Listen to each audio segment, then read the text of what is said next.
Stanford University being forced to defend its handling of sexual harassment allegations.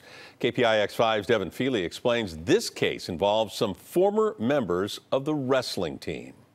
The university has twice investigated allegations against this specific professor, and while they acknowledge that while some of his actions may have made members of the wrestling team uncomfortable, they could not substantiate a finding of guilt. The university says they interviewed more than 30 former and current wrestlers and coaches.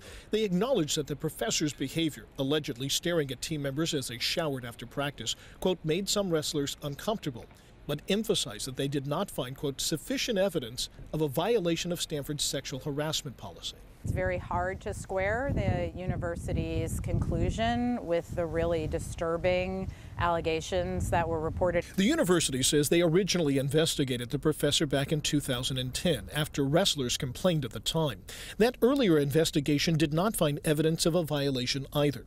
Stanford launched a second investigation recently when new allegations surfaced from that same time frame. In the last 3 to 4 years, I've felt that the university's priorities lie more with preserving its reputation. Stanford students say they are perplexed and disappointed by the university's findings. When you have like the power dynamic between an older person, like a professor, and then with a student, and then also putting that student in a very uncomfortable situation in general, like I think that adds up and really causes for a disconcerting situation.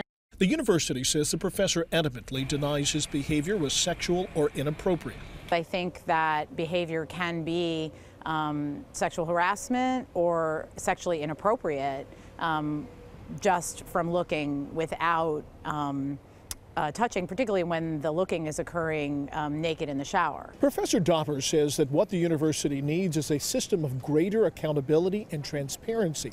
She says that she believes that the university should be subject to public records requests.